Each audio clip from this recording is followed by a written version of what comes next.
नमस्ते दोस्तों। आज के वीडियो में हम आपको साधारण ब्याज के सवाल सिखाएंगे। तो स्टार्ट करते हैं। पहला सवाल, यदि 10 साल में 800 रुपए 1200 रुपए के बराबर है तो प्रति वर्ष साधारण ब्याज की दर कितनी है?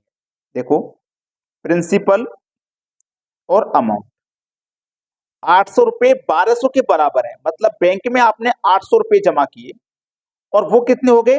वो हो गए 1200। 800 जमा किए, 1200 हो गए, तो इसका मतलब 400 रुपए ब्याज मिला 10 साल में। ठीक है। तो साधारण ब्याज का जो फॉर्मूला होता है, अगर आपको नहीं पता है तो मैं यहां लिख देता हूं। सिंपल इंटरेस्ट बराबर पी आर टी बटे 100। सिंपल इंटरेस्ट ब्याज हमें पता है कितना है, 400 है, तो सिंपल इंटरेस्ट हम लिखेंगे 400।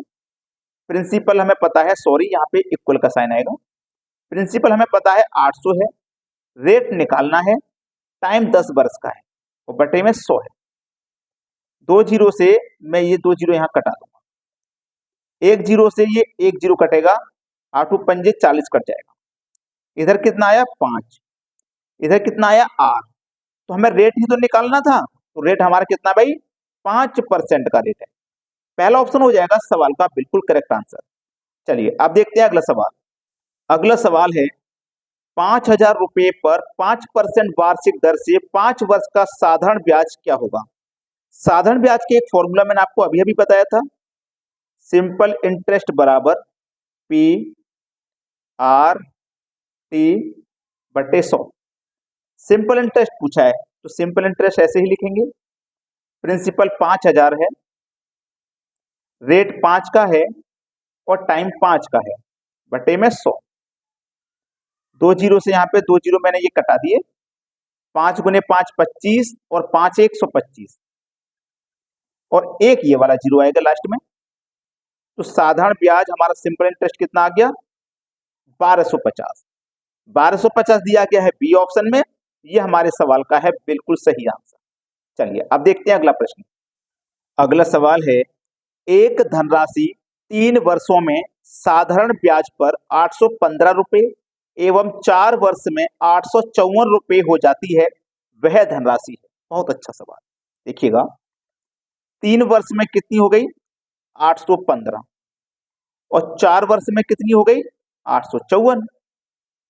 देखिए 3 वर्ष में 815 हुई है, तो इसका मतलब इसमें 3 वर्ष का ब्याज शामिल है हमारा। 3 वर्ष में हुई है ना 815, मूलधन तो कुछ और होगा, तो वही पता लगाना है। 3 वर्ष से 4 वर्ष हो गए, 1 वर्ष आगे चले गए। 1 वर्ष में देखो ब्याज कितना बढ़ गया? 815 से राशि 854 हो गई, तो कितने रुपए बढ़ गई? 39 रुपए। मतलब 1 साल का ब्याज हमें 39 रुपए मिल रहा है, तो 3 साल का ब्याज कितना हो जाएगा? 117। 3 साल का ब्याज 117। अब ये जो 815 राशि है, इसमें 3 साल का ब्याज लगा हुआ है, क्योंकि 3 साल में 815 हुई है ये राशि। तो इस 815 में से जो 3 साल का ब्याज है 117 से माइनस कर दीजिए, बचेगा केवल मूलधन। तो कितना बचेगा? 698। यही मूलधन होगा भाई, 698, यानी कि सी ऑप्शन बिल्कुल सही जवाब है। अब देखेंगे अगला प्रश्न। अगला प्रश्न है, यदि किसी धनराशि पर 6 वर्ष का साधारण ब्याज मूलधन के 30% के बराबर हो तो यह कितने समय बाद मूलधन के बराबर होगा? बहुत अच्छा सवाल। 6 वर्ष में 30%, यानी कि 6 साल का जो ब्याज है ना वो 30% है, तो 1 साल का कितना हो जाएगा भैया? 5%। तभी तो 6 साल का 30% के बराबर होगा। ठीक है। चलिए अब यहां पे कोई राशि जब हमें नहीं पता है तो हम उसे 100 मान लेते हैं। इस 100 में हम रेट से डिवाइड करेंगे, 5 से। कितनी बार में कटेगा? 20 बार में। तो हमारे पास समय कितना हो जाएगा? 20 वर्ष। याद रखना, रेट से डिवाइड करेंगे तो समय निकलेगा और समय से डिवाइड करेंगे तो रेट निकलेगा। ठीक है, क्लियर इतनी बात? तो 20 हमारे दिया गया पहले ऑप्शन में, ये सवाल का हो जाएगा बिल्कुल सही जवाब। अब देखेंगे अगला प्रश्न। अगला सवाल है, एक व्यक्ति ने एक बैंक में 15,000 रुपए 6 वर्षों के लिए जमा किया। यदि उसे 4500 का ब्याज प्राप्त हुआ तो ब्याज की दर प्रति वर्ष क्या है? फॉर्मूला याद है आपको?